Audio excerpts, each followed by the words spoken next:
dikkati na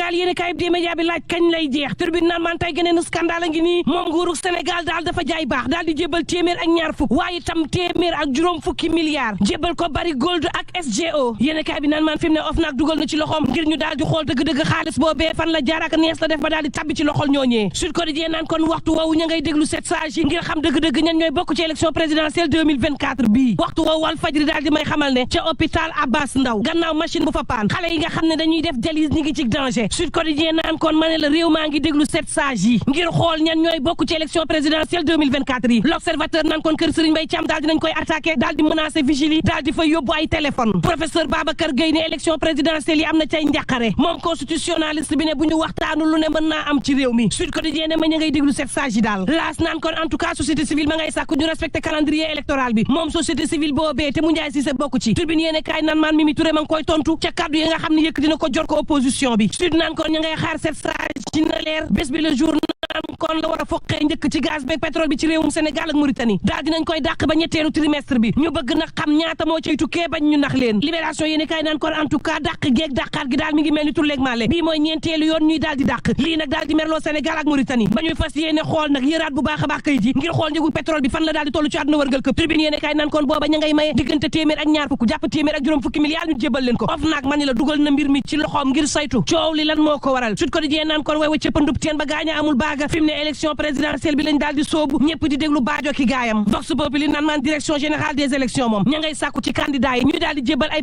plénipotentiaires sous préfet yi ak préfet yi gën koo yàgg altine gii ngir élection présidentielle yi jaar ci yoon F24 waxtu woowu di xamal sept sages yi naan leen jël leen seeni responsabilité lii ngeen fas yéene génnee bu ngeen janoo wek subhaanahu wa taala bu ngeen ci am gàcce waaye tam taarixu réewum Sénégal ëllëg fexe leen ba bu leen ci tudd ci gàcce Mamadou Mbodj ak ñamu àndal naan leen syndrome comorien bi bu mu leen dal askanu Sénégal moo leen di xaar di leen déglu waaye askanu Sénégal bu nu am gàcce ci li ngeen di wax Sénégal dañoo suul seeni doom ba fi mu toll nii doy na élection bu jub si fitna daal di juddu ci réew mi moo tax fi mu ne kenn bëggatul ñu tëggi élection ndax xale yi ñu ngi leen di ñàkk ñuy daal di daanu ni weñ ñu pomp waa F24 ne lii dafa doy Sénégal nan saytu beneen yoon xool nees def ba jàmm am ci élection yi tëggin wi jaar yoon ay ayu bës ngi nii ñu koy wax ñu caxat-caxatee anam yi nga xam ne noonu la élection présidentielle war a amee daal di koy saboté daal di saboté it ñenn ñi te saboté yeeg nag yi wane na ni am na lees waxul ca ginnaaw loo xam ni programme nañ ko te kenn mënu koo wax F24 naan leen attention nguurug Sénégal attention élection yi na jaar yoon tëggin wi jaar yoon ngeen jaaral lépp ci loo xam ne moom lañ ko bëggee transparence war a am ci élection yi Mamadou Mboy ak ñamu àndal daal di taxawal ab plateforme boo xam ne bañ a sàcc élection moo ko daal di waral lu toll ci téeméer ak juróom fukki junniy volontaire ñu daal di koy soxla L'Observateur mel ni ko naan cim ña ngay waaj publier liste bi de waaye safut yàpp saful jën daanaka sénégalais yi dañoo xam lañ bëgg wax ba nuppi Ousseynou Ly bokk ci cabinet Ousmane Sonko ci 24 heures yéene kaay naan leen dara yéen daal wax leen droit lu mënti am ma ne la wax leen droit rek bu ngeen waxee droit daa ngeen xam ne fitna moom mënta judd ci réewum Sénégal waxtu woowu réew maa ngay teex may ree Dakar Times naan kon continent ba surux L'Info yéene kaay naan kon jat nañu genn gaynde ni ki démb de waaye du doon bu Sénégal ndax ñoo am ndam réew mi sport naan kon Sénégal ngay fëgg dënn di wane ni nag ñooy patron Afrique record yéene kaay naan kon en tout cas gaynde njaay mbara wàcc laas naan kon Sénégal attaque bi daal am na doole stade yéene kaay naan kon gaynde yi Sénégal yi jël nañ geneenu gaynde capp ci soos 24 heures naan kon la ñu xamoon tari nañ ko bés bi le jour naan kon ku nekk sa 19 janvier Rigobert Song ci yéene kaay bi naan kon en tout cas ñoo ñu mënoon le